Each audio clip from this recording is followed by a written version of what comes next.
बुलेटिनमध्ये आपल्या सगळ्यांचं स्वागत। नमस्कार, मी प्रज्ञा पोवळे। आपण पाहत आहे एबीपी माझा। लोकसभेचे विरोधी पक्षनेते राहुल गांधी आणि मंत्री किरण रिजिजू यांच्यामध्ये चर्चा होतीये।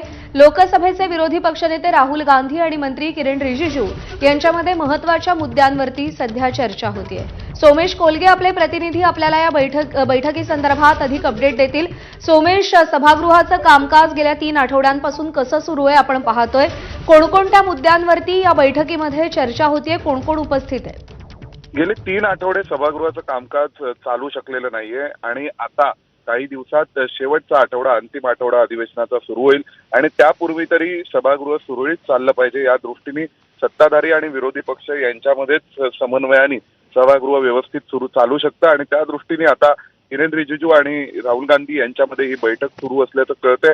कारण या बैठकीतून काहीतरी तोडगा निघेल, सामोपचाराने मार्ग निघेल आणि काँग्रेस जो प्रमुख विरोधी पक्ष आहे लोकसभेतला, त्यांनी जर ठरवलं तर कदाचित या सभागृहाचं कामकाज चालवणं शक्य होईल। एक सर्वसाधारण विरोधकांची जी अपेक्षा आहे की आम्हाला गृह मंत्रालयाच्या बाबतीत चर्चा हवी आहे, कारण 20 तारखेच्या मोर्चावर एका विशिष्ट पद्धतीने लाठीचार्ज झाला आणि त्या बाबतीत आम्हाला चर्चा करायची आहे। दुसरा विरोधकांचा आग्रह आहे तो राम मंदिराच्या चढावा चोरीच्या बाबतीमध्ये चर्चा करायची आहे। तर या 2 विषयांवरती विरोधक आग्रही आहेत चर्चेच्या बाबतीत।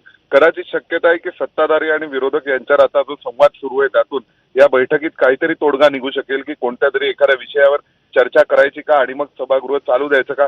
कारण आज 5 ऑगस्ट आहे आणि 13 ऑगस्टला हे अधिवेशन संपणार आहे। त्यामुळे सरकारला सुद्धा जर काही कामकाज महत्त्वाचं करायचं असेल, विशेषतः जी घटना दुरुस्ती आपण सगळेजण म्हणतोय, मतदारसंघ पुनर्रचना आणि सीमांकन, त्यामुळे आता या बैठकीनंतर तरी सभागृहांचं कामकाज सुरळीत पार पडतंय का पाहावं लागेल। सोमेश, धन्यवाद दिलेल्या माहितीसाठी आणि यानंतर आपण थेट लोकसभेमध्ये जाऊया। महत्वपूर्ण प्रश्न लगे हैं, हमें प्रश्न पूछने दिया जाए और आप नियोजित